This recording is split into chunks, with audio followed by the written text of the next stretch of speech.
आज हम पढ़ेंगे पार्श्विक विस्थापन के बारे में। किसके बारे में? पार्श्विक विस्थापन। देख लेते हैं कि पार्श्विक विस्थापन क्या होता है।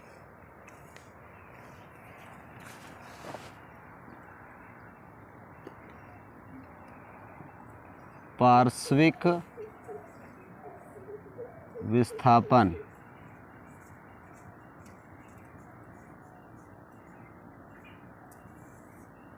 सपोज दैट हम क्या करते हैं, मान लेते हैं कि ये कोई कांच का टुकड़ा है, ये कोई कांच का टुकड़ा है टी मोटाई का, ABCD टी मोटाई का कोई कांच का टुकड़ा है। यहाँ लिख लेते हैं, माना टी मोटाई का कांच है ना। यहाँ से क्या करते हैं, कोई प्रकाश की किरण आपतित कराते हैं हम। ये प्रकाश की किरण आपतित कराए और यहाँ पे हमने एक अभिलंब खींच दिया, एक लंब खींच दिया। ये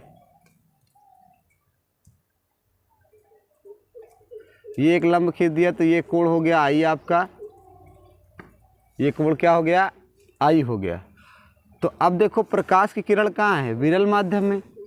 अगर विरल से सघन में जाएगी तो क्या हो जाएगा, अभिलंब की ओर झुक जाएगी। तो अब की बार हम इसको पहले देख लेते हैं, जाती कहाँ सीधा, इसको जाना चाहिए था यहाँ, ये ऐसे सीधा जाती, लेकिन क्या हुआ कि अभिलंब की ओर झुक गई। ये अभिलंब की ओर झुक गई तो यहाँ पे एक लंब हम और डाल देते हैं, ये एक लंब और डाल देते हैं। तो अब देखो, अब सघन से विरल में जा रही है तो अभिलंब से दूर हटेगी। दूर का मतलब ये हो जाएगा कि इसके समांतर हो जाएगी, इसके समांतर हो जाएगी। और ये कोण को कहते हैं निर्गत कोण और इस किरण को कहते हैं निर्गत किरण, है ना। जब ये कोण आई है तो ये कोण क्या होगा, आर होगा। ये कोण आई है तो ये कोण आर हो जाएगा। तो ये इतना कोण क्या हो जाएगा भैया, ये इतना कोण हो जाएगा आई माइनस आर। भाई ये पूरा यहाँ से यहाँ तक आई होता शीर्षाभिमुख कोण से, तो ये इतना आर है तो इतना कितना हो जाएगा, आई माइनस आर। अब हम क्या करते हैं, इस पर एक लंब डाल देते हैं। यहाँ पे एक लंब डाले, सपोज दैट ये डी लंब चौड़ाई का है, मतलब डी लंबाई का है। अब इसका हम नाम दे देते हैं। नाम देने का मतलब ये हो गया P, ये हो गया Q, ये हो गया R, ये हो गया L। जो हमको काम है वो चीज़ें। इसको पढ़ने से पहले हम कुछ बेसिक जानकारी ले लेते हैं। बेसिक जानकारी का क्या मतलब है, यदि साइन थीटा बहुत छोटा हो, का हो बहुत छोटा, तो लगभग क्या हो जाता है, साइन थीटा लगभग बराबर हो जाता है थीटा के। आपने देखा होगा कि साइन जीरो का जो मान होता है वो क्या हो जाता है, साइन जीरो हो जाता है। क्या हो जाता है, जीरो। और अगर कास थीटा है तो वो कितना हो जाता है, एक, है ना। कास थीटा का मान बहुत छोटा होता है तो क्या हो जाता है, उसका मान एक हो जाता है। तो देखो, अगर आपको याद हो तो कास जीरो का जो मान होता है वो एक होता है ना। ऐसे अगर आप देखोगे टैन में, तो टैन जीरो का जो मान होता है वो जीरो होता है ना। टैन जीरो का मान क्या होता है, जीरो। अर्थात कहने का क्या हो जाएगा, टैन थीटा लगभग क्या हो जाएगा, थीटा के बराबर हो जाएगा। तो ऐसी कुछ प्रक्रियाएं अगर होंगी तो हम उनका यूज करेंगे, है ना।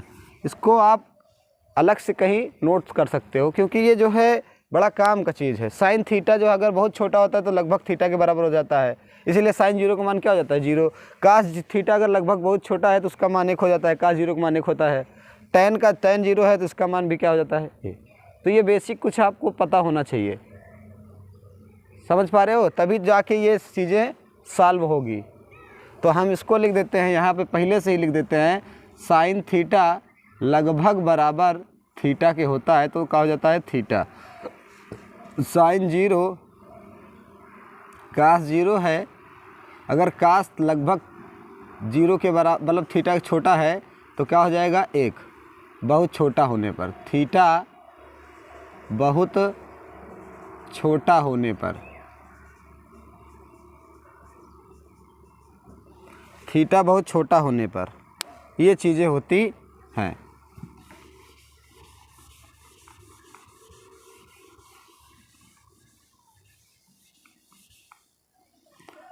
अब यहाँ हम देख लेते हैं त्रिभुज पी क्यू आर से, कौन सा त्रिभुज, त्रिभुज पी क्यू आर से। जब त्रिभुज पी क्यू आर में देखेंगे तो क्या हो जाएगा, कास थीटा मतलब कास आर, कास आर बराबर हो जाएगा आधार बटे कर्ण। आधार बटे कर्ण का क्या मतलब है, आर देखो इससे लगा है ना, तो ये थीटा जो जिस भुजा से लगा हो तो क्या होता है आधार, तो थीटा इस भुजा से लगा है तो ये आधार हो गया, और ये इसको हमने क्या किया, इस पर लंब खींचा है तो इसके सामने का ये क्या हो गया, कर्ण हो गया, है ना भाई। ये क्या है, ये आधार है क्योंकि इससे क्या लगा है, थीटा लगा है, तो थीटा से लगी हुई भुजा क्या कहलाती है, आधार। और ये इसके सामने का क्या हो गया, ये हो गया आपका लंब, और ये हो गया कर्ण। तो कास थीटा बराबर होता है आधार बटे कर्ण, मतलब पी क्यू बटे क्यू आर। तो अगर आप देखो तो पी क्यू जो है वो ए डी के बराबर है, क्योंकि टी मोटाई है ना कांच की, तो क्या है ए डी के बराबर है, तो हम इसको लिख सकते हैं कास आर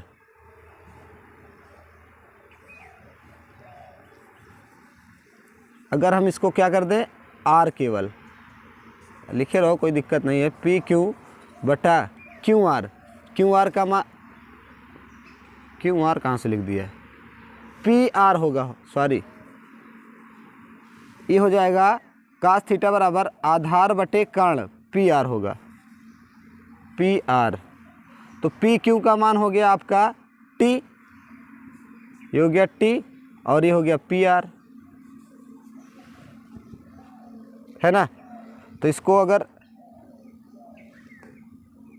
पी आर हम करते हैं, अगर यहाँ पे हम निकालते हैं पी आर बराबर ये हो जाएगा टी, ऐसे रहने दो, समीकरण नंबर 1, इसको समीकरण 1 हो गया। अब पुनः त्रिभुज पी आर एल में लगा लेते हैं, त्रिभुज पी आर एल में। अगर इस वाले में देखेंगे त्रिभुज पी आर एल में, है ना, तो त्रिभुज पी आर एल में क्या हो जाएगा, यहाँ निकालेंगे हम sine i minus r, sine theta बराबर यहाँ से हो जाएगा आपका,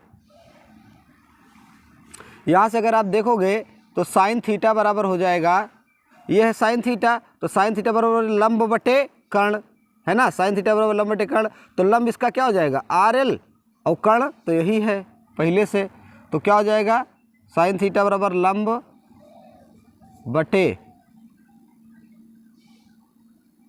और ये हो जाएगा पी आर,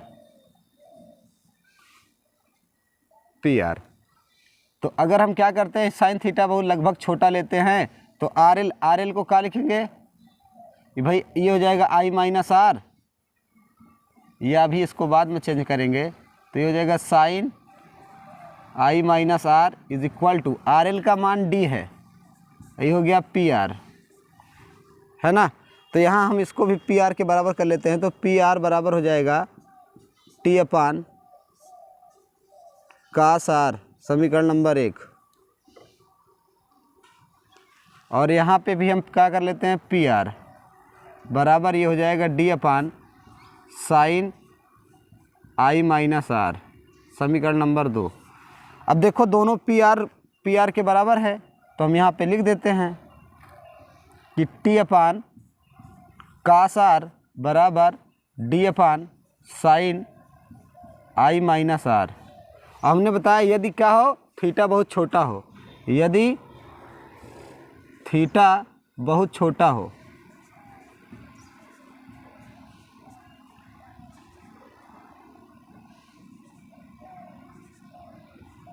यदि थीटा बहुत छोटा है तो क्या हो जाएगा, टी अपान आर बराबर d upon i minus r, और हमको यहाँ से डी का यही तो हमको निकालना है, पार्श्विक विस्थापन, तो हम यहाँ से d का मान निकाल लेते हैं। तो d बराबर ये हो जाएगा आपका,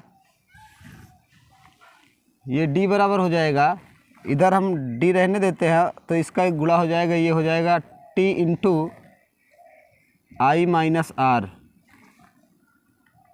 इसका इधर गुणा हो जाएगा और ये हो जाएगा बटे में, बटे आर, है ना। और हम क्या करते हैं, देखो साइन थीटा अगर थीटा है तो हम यहाँ से देखो थोड़ा सा गलती कर दिए, देखो कास आर है ना, तो कास आर को ऐसे रहने देते हैं यहाँ पे। अगर ये कास आर ही रहे, ये कास आर ही रहे, तो अब देखो यहाँ पे कास थीटा लगभग कितना हो जाता है, 1, क्या हो जाएगा 1। तो यहाँ से अभी गलत हो जाता है ना, कास थीटा कितना है 1, तो हम यहाँ कास थीटा का 1 मान 1 रख देंगे, तो ये डी हो जाएगा t इंटू, यहाँ दोनों में आई कॉमन ले लेंगे तो आई कॉमन हो जाएगा, तो यहाँ 1 माइनस आर बटा आई हो जाएगा। ये हो गया, क्या है कि कास थीटा का मान देखो 1 है लगभग, अगर छोटा है तो यहाँ से कास आर का मान क्या लिख सकते हैं हम, यहाँ से 1 लिख सकते हैं, तो यहाँ 1 लिख देंगे तो इसकी ज़रूरत नहीं पड़ेगी। ये हो गया। तो अगर आप देखो तो ये d बराबर क्या हो गया, d बराबर ये फार्मूला आ गया आपका t dot I 1 minus R upon I. अगर आप देखो तो sine I upon sine R बराबर क्या होता है, म्यू, है ना, अपवर्तनांक। तो हमने बताया यदि ये बहुत छोटा हो तो क्या हो जाएगा, आई अपान आर बराबर म्यू हो जाता है। ये हुआ ना। अगर हम इसको उलट दें, आर अपान आई कर दें, तो ये क्या हो जाएगा 1 अपान म्यू, है ना, मतलब अपवर्तनांक। तो हम यहाँ आर अपान आई के स्थान पे क्या लिख सकते हैं, इसको लिख सकते हैं। तो डी बराबर क्या हो जाएगा, टी इंटू आई, और क्या हो जाएगा 1 माइनस 1 अपान म्यू। ये हो गया आपका पार्श्विक विस्थापन के लिए फार्मूला। कि अगर आपको अपवर्तनांक पता है ना, और आपतन कोण पता हो और कांच की मोटाई पता हो, तो प्रकाश की किरण जो कितना दूर हट के जाएगी आपको ये पता हो जाएगा।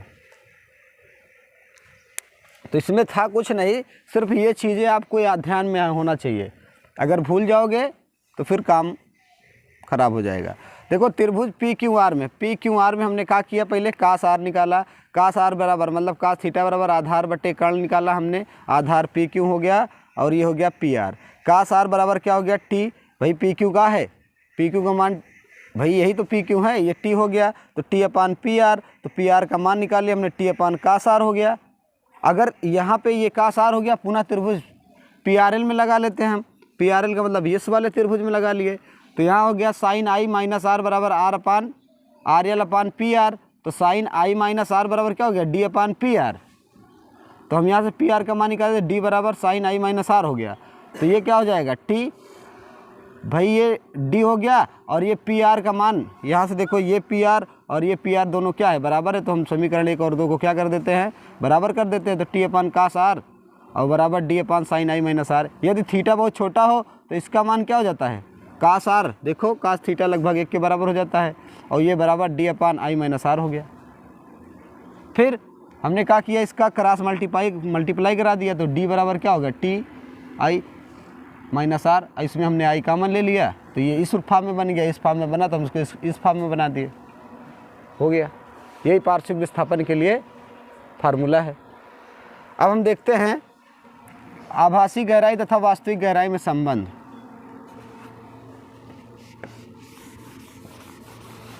वास्तविक गहराई तथा आभासी गहराई में संबंध देख लेते हैं।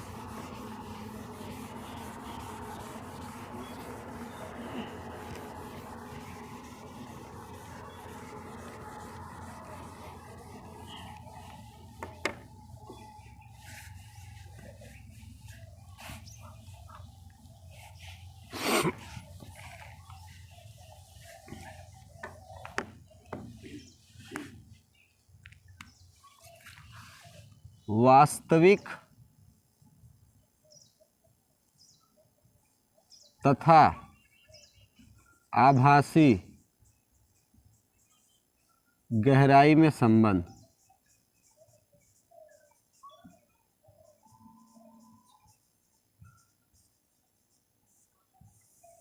ये है आभासी गहराई तथा वास्तविक गहराई या वास्तविक गहराई तथा आभासी गहराई में संबंध देख लेते हैं। ये सपोज दैट कोई ग्लास है, इसमें जो है कोई कांच, कोई सिक्का जो है वो गिरा है। ये सपोज कोई ग्लास है भैया, इसमें कोई सिक्का यहाँ तली पे है, ये तली पे सिक्का है, तो कोई प्रकाश की किरण क्या हुई, आपतित हुई लंबवत, लंबवत आपतित हुई। तो अपवर्तन के नियम में यदि कोई प्रकाश की किरण लंबवत आपतित होती है, क्या होती है, लंबवत आपतित होती है, तो वो क्या हो जाएगी, लंबवत परावर्तित, मतलब अपने मार्ग पर पुनः वापस लौट जाएगी। ये अपवर्तन की घटना, मतलब अपवर्तन में होता है। अगर कोई प्रकाश किरण आप लंबवत आपतित कराओगे तो क्या हो जाएगी, अपने मार्ग पर पुनः वापस लौट जाती है। तो ये का कहने का क्या मतलब है, ये अपना वापस फिर लौट जाएगी, है ना। और एक प्रकाश की किरण हम लेते हैं यहाँ से, यहाँ से लिए, और यहाँ पे हमने एक लंब खींच दिया, यहाँ पे हमने क्या किया, एक लंब खींच दिया। जब हमने यहाँ पे एक लंब खींच दिया तो ये प्रकाश किरण क्या होगी भाई, सघन से विरल में जा रही तो विलंब से दूर हट जाएगी। तो ये सपोज दैट कोण आई है, अगर ये कोण आई है तो ये कोण आर होगा, होगा कि नहीं होगा। तो ये कोण आर हो गया। तो अब देखो ये दोनों समांतर रेखा हो गई, इसको एक तिर्यक रेखा प्रतिच्छेदित कर रही, तो ये वाला कोण भी क्या हो जाएगा, आई हो जाएगा। और जब तक इस वाली प्रकाश की किरण को मिलाएंगे नहीं पीछे, तब तक जो है हमको जो है भाई प्रतिबिंब दिखाई नहीं देगा। भाई प्रतिबिंब बनने के लिए कम से कम दो प्रकाश किरणें एक दूसरे को काटनी चाहिए। तो हम क्या करते हैं, इसको डैश डैश करके पीछे मिला देते हैं, यहाँ पे इसको यहाँ पे मिला दिए।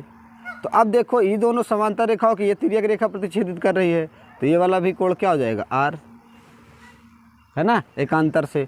तो ये हो गया ए, इसको नाम दे देते हैं हम बी, ये हो गया सपोज दैट ओ, और इसकी जो गहराई है एच मान लेते हैं हम, ए बी सी डी, इसकी गहराई क्या मान लिया, एच। कहने का क्या मतलब है कुल मिला के कि ओ से ए तक, क्या ओ से ए तक कितना है, एच, और यहाँ इमेज बन रहा है तो यहाँ हम आई लिख देते हैं। तो ओ से आई, ए से आई, ए से आई, इसको हम मान लेते हैं एच डैश। भाई यही तो दिख रहा है प्रतिबिंब, एच डैश, यहाँ माना करके लिख लेते हैं, माना, है ना। माना कि जो पात्र है, पात्र की जो गहराई है वो एच है, और जो प्रतिबिंब बन रहा है वो सपोज दैट एच डैश पे बन रहा है। तो ये एच डैश हो गया यहाँ से। और यहाँ पे एक क्या हो जाएगा, एक वक्र ले लेते हैं। वक्र का मतलब चाप। जब कोई केशिका नली में जल भरा रहता है तो क्या एक चाप के नुमा जो है आकार बनाती है। 11 में है, जैसे केशिका नली है, केशिका है, तो इसमें क्या होता है, जल ऐसे भरा होता है, तो चाप के अनुसार। तो हम क्या करते हैं, इसमें हम वही थ्योरी भी लगाएंगे। तो यहाँ लगाएंगे कोण बराबर होता है चाप बटे त्रिज्या। तो कोण क्या है, थीटा, चाप क्या हो गया, ए बी, और त्रिज्या क्या हो गई, ओ ए चाहे कहो और चाहे क्या कहो, ओ बी, ओ बी। ये काहे लिए, देखो अगर ये केशिका तो है तो ये लंबाई और ये लंबाई में ज़्यादा फर्क नहीं होगा। यहाँ पे हम लिख देते हैं, यदि क्या हो, ओ ए लगभग बराबर हो ओ बी के, है ना। तो ये चीज़, तो थीटा बराबर हो जाएगा आपका, थीटा यहाँ क्या है, देखो यहाँ पे थीटा क्या है, थीटा यहाँ पे आई है, तो थीटा क्या हो गया, आई। तो ये हो जाएगा आई बराबर ए बी का मान क्या भैया, ए बी का मान जो है ये एच है ना, तो ये हो गया, सॉरी ए बी ऐसे रहने दो, ये ए बी है, ये चाप है, तो हम यहाँ पे ओ बी का मान लिख देते हैं एच। समीकरण नंबर 1 इसका नाम दे देते हैं। पुनः यहाँ पे लगाते हैं हम क्या, फिर से कोण आर बराबर ये, फिर चाप बटे त्रिज्या हो जाएगी, चाप ए बी और त्रिज्या कितनी हो गई एच डैश। फिर वही नियम, चाहे ए आई करो या इसको भी दिखा देते हैं हम यहाँ पे, इसको दिखाएंगे ए आई बराबर लगभग बराबर हो आई बी के, है ना, और यहाँ भी ओ ए लगभग बराबर हो ओ बी के, तो ये है, तो ये हो जाएगा आर डैश बराबर एच डैश का मतलब हो जाएगा, अगर आप यहाँ से देखोगे तो ये हो जाएगा आई बी हो गया, और आर बराबर ए बी बटे एच डैश। समीकरण नंबर 2, समीकरण 1/2 से अगर हम 1 में 2 से भाग करेंगे तो ये हो जाएगा आपका आई बटे r is equal to a b बटे एच गुणे एच डैश बटे ए बी, और ये ए बी से ए बी क्या हो जाएगा, कैंसिल आउट हो जाएगा, तो ये हो जाएगा I upon R is equal to H dash upon H. ये हो गया। अगर आप देखो तो थीटा लगभग साइन के बराबर होता है, तो हम इसको लिख सकते हैं साइन आई बटे साइन आर बराबर एच डैश अपॉन एच। ये हो गया। और साइन आई बटे साइन आर चूँकि आप जानते हो ये होता है म्यू, अपवर्तनांक के बराबर होता है, तो ये एच डैश अपॉन एच हो गया, है ना। तो यहाँ पे देखोगे जो प्रकाश की किरण है वो कहाँ से, पहले एयर से किस में गई, वाटर में, तो ये क्या हो जाएगी एयर से वाटर में, एच डैश अपॉन एच। अगर हम इसको उलट देंगे तो 1 अपान क्या हो जाएगा, डब्लू म्यू ए बराबर हो जाएगा एच अपॉन एच डैश। इसके फॉर्म में चाहे देखो और चाहे इसके फॉर्म में। तो ये हो गया आपका वास्तविक गहराई और आभासी गहराई में संबंध हो गया। तो ये होए आपका वास्तविक गहराई और आभासी गहराई में संबंध। क्या किया हमने, एक प्रकाश की किरण लंबवत आपतित कराया, जब लंबवत प्रकाश की किरण आपतित होती है तो वो अपने मार्ग पर पुनः वापस लौट जाती है। तो हमने एक दूसरी प्रकाश किरण ये लिया, जब ये भाई सघन से विरल में जाएगी तो अभिलंब से दूर हट जाएगी, तो ये कोण आई है, तो ये कोण क्या हो जाएगा, आर हो जाएगा। तो ये दोनों समांतर रेखा हो गई, तो इनको एक तिर्यक रेखा प्रतिच्छेदित करेगी, तो ये आई है तो ये भी तो आई बनेगा, और ये आर है तो ये भी आर हो जाएगा, ये भी तो एकांतर से हो जाएगा क्योंकि ये तिर्यक रेखा प्रतिच्छेदित कर रही है। फिर उसके बाद हमने क्या किया है कि कोण बराबर चाप बटे त्रिज्या से कोण बराबर चाप बटे त्रिज्या, त्रिज्या ये ले हो चाहे ये ले हो, तो ये लगा दिया हमने। पुनः फिर आर बराबर ए बी बटा आई बी हो गया, फिर आर बराबर ए बी बटा एच डैश। समीकरण 1/2 से कर दिया, जब समीकरण 1 को 2 से भाग दिया तो हमको मिला ये एच डैश अपॉन एच। तो हमने देखा साइन आई भाई जो थीटा है लगभग थीटा के बराबर होता है, तो हमने क्या किया ये पाना रख दिया, तो ये फर्स्ट क्लास आपका